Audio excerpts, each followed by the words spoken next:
I still remember the nights like they were a smell, faintly stale, a little of dust and candle smoke, impossible to scrub away. I was 7, maybe 8. My mom, my little sister, and I lived in a narrow old house on a quiet street where kids left their bikes in the yard and neighbors called each other by first name. From the outside, it looked fine. Trimmed hedges, porch light, the regular rhythm of a small town. Inside, the house had age written into everything. Floors that sighed, a hallway that always seemed colder than the rooms. The kind of quirks you forgive, because they make a place feel lived in. Those ordinary creaks I learned to read like punctuation. A furnace huff meant the heater had kicked on. A pop in the wall was the house settling. But sometimes there were sounds that didn't fit any of that vocabulary. Small intrusions that felt deliberate, as though somebody on the other side of the wood was trying to get your attention without ever making a full appearance. The first night that stuck with me started with the usual late bedtime restlessness. I was tucked under my blankets, staring at the glow-in-the-dark stars on the ceiling until they blurred. My room was simple: a twin bed, a dresser with stickers, a toy chest under the window. Outside, the trees made moving shadows across the wall, branches that sighed and bent with the wind. I told myself the darker patch in the corner was just the big stuffed bear I kept propped there. I told myself a lot of things that night. The moment the shadow moved, I stopped telling myself anything. It slid, not like a branch, not like fabric, as if something stood, took one careful step, and resumed waiting. A cold dropped down my spine that had nothing to do with the winter air. I pulled my blanket up over my chin and stayed very, very still until sleep finally took me. In the morning, the toy chest was open. I never left it like that. My mom would have scolded me if toys were spilling out. She liked order. I closed it and pretended not to notice, the way you do with a cracked plate on the floor. You sweep the pieces into the dustpan and leave the spot empty for a while.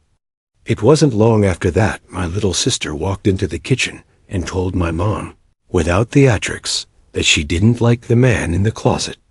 She said it the way you say the sky is blue. My mom smiled in the practiced, harmless way adults smile at childish imaginings and said kids have big imaginations. But when I looked at my sister, I could see she wasn't pretending. Her small face was serious, like she'd seen a neighbor across the street and simply named him. That night something dragged across the floor by my bed. Not a thump or a scuttle, but a long, deliberate scrape, slow fingernails across wood. I lay frozen, willing my body not to make a sound. The scraping stopped right at the edge of the rug, as though whatever it was had eased itself there, listening. Morning revealed long, new scratches carved clean into the floorboards. They looked angry, like someone had taken a penknife to the wood and written secrets in little lines. My mom didn't believe me then, either. She said maybe I'd been playing with something sharp. I insisted I hadn't. She frowned and patted my head and told me she was tired and to go wash up for school. Her disbelief was small and ordinary, and it made me mistrust the whole day a little. After that, nights got heavier. Whispers, soft and radio distant, like a speaker far down a hall, seemed to float from the closet. My little sister started waking up crying sometimes and pointing at the corner. "He's there," she'd say, and the way she said it made the sentence feel like an accusation against the air. I learned what it felt like to be watched, the fine prickling along your arms, the sudden focus of your hearing on the smallest creak. It wasn't the thrill of being seen. It was the reverse, the iron certainty of something absorbing you. The worst evening came in the sharp stillness of winter. Snow pressed the world white outside, and the house shrank around our small lives. I woke because the bedroom door was open. I always shut it at night. It was part of the ritual. The hallway light burned steady, a far yellow rectangle at the mouth of the room, until it blinked out as if someone had slid a hand across the switch from the other side. Footsteps came down the hall then, slow, careful, like a guest who doesn't want to wake a sleeper. They stopped at my door and hung there. I wanted to shout for my mom, but my throat closed like a lid. The door eased inward a fraction, and then a dark head, nothing more than a silhouette, slipped into the frame. I squeezed my eyes shut and pretended to sleep. When I opened them, the door was closed and the house was empty. I asked my mom the next morning if she'd come into my room. She looked tired and said no. She'd slept through the whole thing, she insisted. But when I and my sister told her together, at last a shadow crossed her face. She lit a candle and said a prayer under her breath, the way people do when they choose ritual over explanation. Then there was the day I came home early from school. The living room was quiet. No one was home. I heard the toy chest slam hard, a sound like scissors snapping closed. My throat tightened. I walked down the hall and found the bedroom door wide. Inside, toys were dumped across the floor, not in a neat scatter, but violently tipped as if someone had emptied the chest in a hurry. I waited outside and watched the house like it might give up a clue. When Mom came home, she blamed the cat. I wanted to shout that the cat didn't have hands, that the toy chest hadn't been open when I left, but I could see she needed to have something sensible to cling to. Years later, after we moved to another town and the house became a memory, I asked my mom if she'd ever seen anything there herself. She hesitated as if weighing whether to hand over a secret.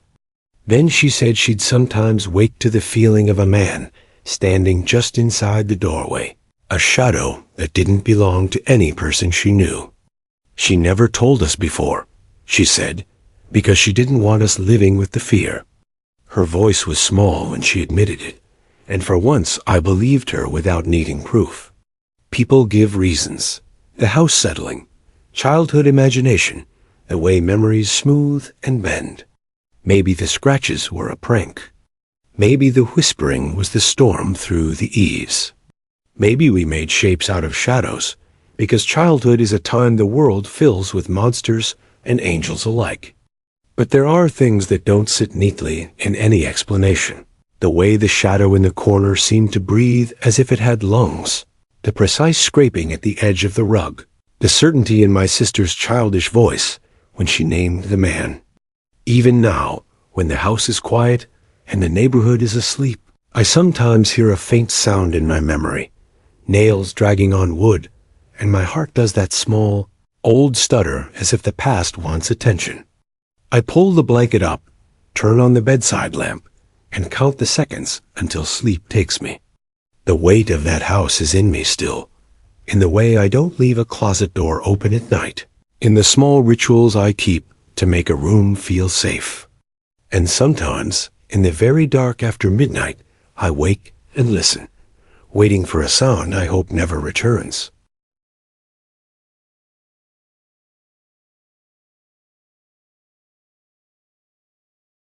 When I was a kid, right after my mom remarried, we moved into a house that was supposed to be a new start. It was bigger, brighter, and newer than the old one, with tall trees lining the street and kids riding bikes out front. My mom said it was perfect for us, and I wanted to believe her. For the first week, it felt like it was. But then, things started happening, small things at first, that made me think the house wasn't just ours. My bedroom was tucked at the very end of a long hallway. It had 2 tall windows facing the backyard, and a closet that stretched deeper than any closet I'd ever had before. I liked it at first. It felt like my own little space. That changed the very first night I tried to sleep there. I woke up past midnight to a faint rustling sound. At first, I thought it was the trees outside, but the noise was coming from my closet. It sounded like something brushing softly against fabric, like hands moving through clothes. I tried to tell myself it was the house settling, but then I saw the closet door tremble. Not swing open, just a small shiver, as if someone had pressed on it from inside I froze. My whole body locked up. I stared until my eyes burned, and at some point, I passed out still staring at that door. The next morning, I saw the closet cracked open, even though I always shut it tight. When I asked my mom, she shrugged it off and said maybe the air pressure from the vents did it. But the air vents weren't anywhere near that door. Over the next few weeks, things escalated. At night, I started hearing tapping at my windows. At first, I blamed the branches outside. But when I looked, I realized no tree was close enough to reach them. The tapping went on for minutes at a time. If I pulled the blanket over my head, it would stop. One night, I got brave or stupid and peeked out. That's when I saw it, a pale hand pressed flat against the glass. My room was on the second floor. There was no way anyone could reach it. The hand just stayed there, unmoving. Then it slid down slowly, leaving streaks, and disappeared. I told my mom, but she laughed. My stepdad said I was making it up for attention, though I noticed after that, he started leaving the hallway light on at night, and my little brother, only 4 years old, began talking about the tall woman. He said she would come into his room at night, sit at the end of his bed, and just watch him. My mom thought it was cute at first, his imaginary friend. But then one night I heard him scream. I ran into his room and found him shaking, curled under his blanket. When he calmed down, he whispered that the woman had been standing by his door, her eyes black like holes. I believed him. I had to, because of what I'd seen at my window. After that, the dreams started. I began dreaming about her too. She stood in the corner of my room, whispering my name in a voice that sounded like dry leaves rubbing together. Sometimes I would wake up and still hear it soft, faint, but real. The worst night came during a storm. The rain hammered the house, and the wind howled outside. I woke to the sound of my window creaking open. When I looked, the lock was twisting by itself. The window slid up inch by inch, and then she came in. The white woman. She didn't climb. She floated. Her long white dress rippled, even though the air was still. Her head nearly scraped the ceiling, and her eyes were black pits that swallowed the light. She leaned over my bed until her face was inches from mine, and I could feel the cold of her breath sink into my skin. She whispered my name. I tried to scream, but it felt like my throat closed. Everything went black for a moment, like I'd lost time. When I came to, I was screaming at the top of my lungs. My mom and stepdad burst in, flipped on the light, and everything was normal. The window was locked again. They yelled at me for scaring everyone, but I saw the look in their eyes. They weren't as sure as they wanted me to think. We stayed in that house for 3 more years. My brother eventually stopped talking about her, but I don't think it was because she left. I think he just learned not to mention it. Sometimes at night, I'd hear him crying and whispering, "Please go away." My mom tried taking me to therapy, saying it was all night terrors, but I know what I saw. I know what I felt. Now, as an adult, I still can't sleep during storms. I'll glance at the corners of my room just to make sure no one's there. And every so often, when the rain hits the glass just right, I swear I see the faint outline of a hand pressed against the window waiting. When I was a kid, my favorite thing to do after school was ride my bike. I lived on a calm street lined with maples and oaks, the kind of neighborhood where kids learned every crack in the sidewalk, and where each family parked in the same spot every night. I thought I knew the street like the back of my hand, but there was one house I always slowed down for that sat near the bend of the block, with a wide lawn and a driveway that sloped down toward the road. Almost every afternoon, an older man stood there. He always wore the same flat cap, and he would stand just at the edge of the driveway where it met the sidewalk, never any farther. When I pedaled by, he'd call out, "Wave," Sometimes ask how school was, or if I liked the basket on my bike.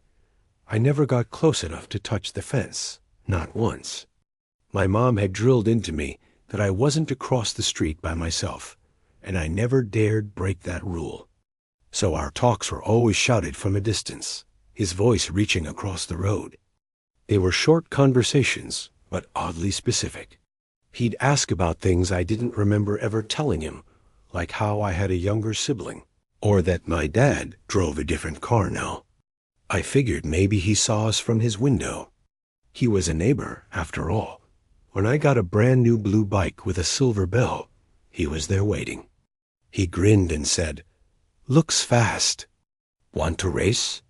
I shook my head. Mom wouldn't like it. He chuckled and replied, "Maybe next time."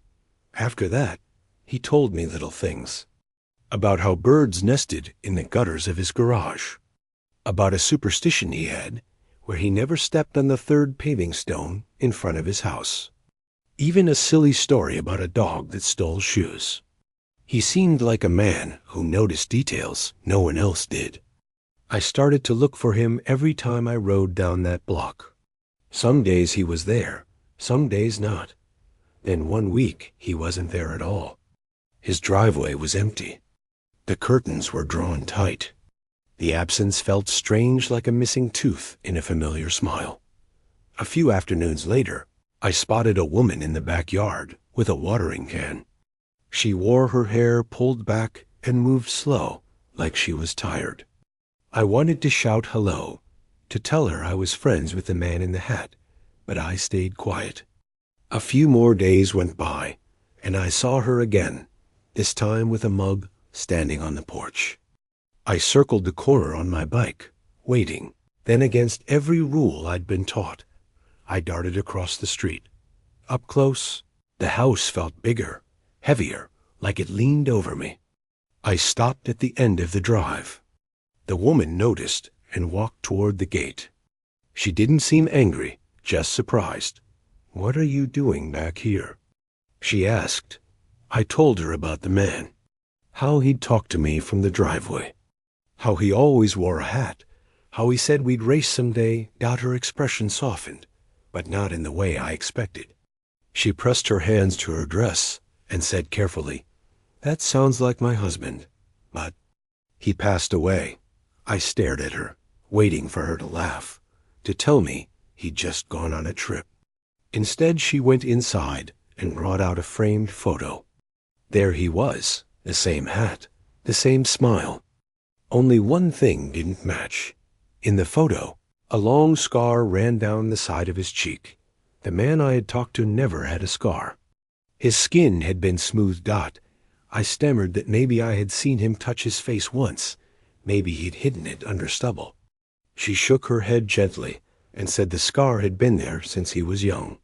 Then she repeated, her husband had died in that very house last year, and no one else lived there. I thanked her, though my throat felt tight, and pushed off on my bike without looking back. The ride home was silent. I didn't ring my bell. That night, I lay awake thinking about the man. His easy laugh. The way he said my name like he'd always known it. The next morning, I pedaled past the house again. The curtains were open. Sunlight flooded the driveway. Empty. Weeks passed. I tried new routes. But one rainy night, I woke to the sound of my name. Faint but unmistakable. It came from outside my window. I froze. The voice was warm, familiar like the man at the driveway. He said my name again. I screamed for my mom. She rushed in, pulled back the blinds. Rain spattered the glass, but the yard was empty. My stepdad walked the perimeter with a flashlight, checked the locks, told me I must have been dreaming. My throat ached from yelling at school. When I told friends, they laughed. One dared me to stand in the driveway at night and call his name. I didn't take the dare. Time went on. The woman eventually moved, and the house changed hands. I grew up, left for college. My parents sold our home not long after. Still, That memory stayed, like a pebble stuck inside my chest. Years later, I drove down that old street. Kids still rode bikes on the sidewalk. The house had fresh paint, new cars in the driveway. I slowed at the corner, just long enough to glance. No one stood there. For a second, I wanted to stop, to ask the new kids if they ever heard someone call their name in the rain. But I didn't. I kept driving, carrying the silence with me. How school was, or if I liked the basket on my bike, I never got close enough to touch the fence, not once. My mom had drilled into me that I wasn't to cross the street by myself, and I never dared break that rule. So our talks were always shouted from a distance, his voice reaching across the road. They were short conversations, but oddly specific. He'd ask about things I didn't remember ever telling him, like how I had a younger sibling, or that my dad drove a different car now. I figured maybe he saw us from his window. He was a neighbor, after all. When I got a brand new blue bike with a silver bell, he was there waiting. He grinned and said, "Looks fast. Want to race?" I shook my head. Mom wouldn't like it. He chuckled and replied, "Maybe next time." After that, he told me little things. About how birds nested in the gutters of his garage. About a superstition he had, where he never stepped on the third paving stone in front of his house. Even a silly story about a dog that stole shoes. He seemed like a man who noticed details no one else did. I started to look for him every time I rode down that block. Some days he was there, some days not. Then one week he wasn't there at all. His driveway was empty. The curtains were drawn tight. The absence felt strange.